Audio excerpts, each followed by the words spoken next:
charge in basketball, the offensive foul, the charge should be just removed. Should just be removed from the game. It is, it's the worst part about basketball. It really is. That's not defense.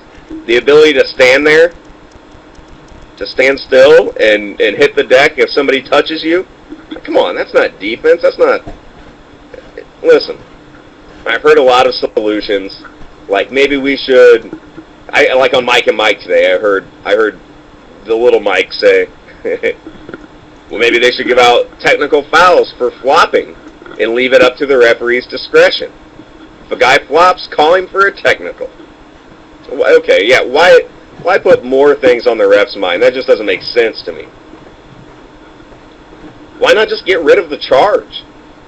Alright, listen, not get rid of offensive fouls, because there are offensive fouls. If a guy comes barreling out of control into someone, drops his shoulder and lays out a defender, that's an offensive foul. If a guy's going to the basket on a shot and, some defender steps in his way and stands there and waits to get run over, that's crap. That ruins the game. Get that out of there. That's not defense.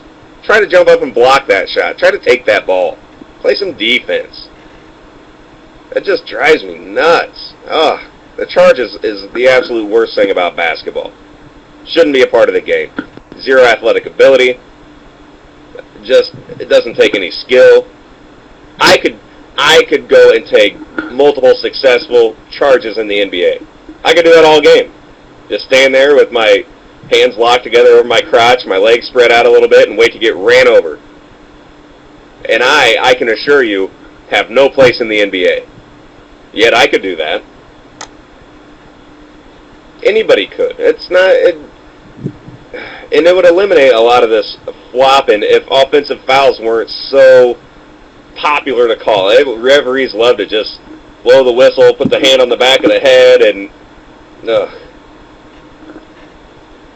So you take the basic charge out of the game, you're going to see a lot less flopping. It should be, an offensive foul should be incredibly rare. Incredibly rare. Max Nutt says it should be called unsportsmanlike to flop and should be a foul. Okay, but then you get a situation where a guy like Shaquille O'Neal, who's 350 pounds, spins around backwards, catches somebody with an elbow, and it literally knocks the guy back 5 feet because Shaquille O'Neal is such a giant, meaty man.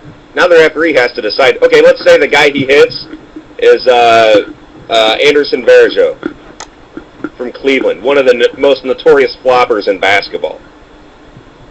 All right, so now the referee's stuck with a decision. It's got to be split second. He's got to just make it. Was that a flop? Was that an offensive foul? Because listen, it's not a flop every time. And then you get into a situation where with every referee it's different. And you can't have that. You have to have consistency in the NBA. You have to have consistency from your officials. They all have to be going from the same guidelines. Alright, you can't leave it up to each guy individually to decide what's a flop, what's an actual offensive foul. It's too hard to tell. Some of them are easy, some of them aren't. Some of them just aren't that easy. I mean, sometimes you can tell. Did Kirilenko flop last night? Yeah, he flopped. But he exaggerated a foul. There was a foul that occurred. He exaggerated it, but there was a foul. But if offensive fouls weren't all the craze as of late, then we wouldn't see all this flopping. It totally drives me nuts, too. I can't... And I think Shaq made a comment about the last game with San Antonio. Like, hopefully they'll just play next time and they won't just be flopping or just falling down all game.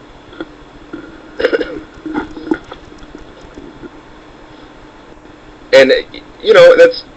I agree. Like, I get annoyed watching guys flop. I really do. But it's because it's off that the referees are just so excited about calling that offensive foul. So now we got guys hitting the deck all game long. Oh, it got me, ref. You ran me right over. Max Nutt says if the call should be called, you shouldn't have to sell it, though. Well, yeah, but that's dude, I'm not disagreeing with you. No, You're right, but I mean, how do you distinguish? Because some of them are hard to tell.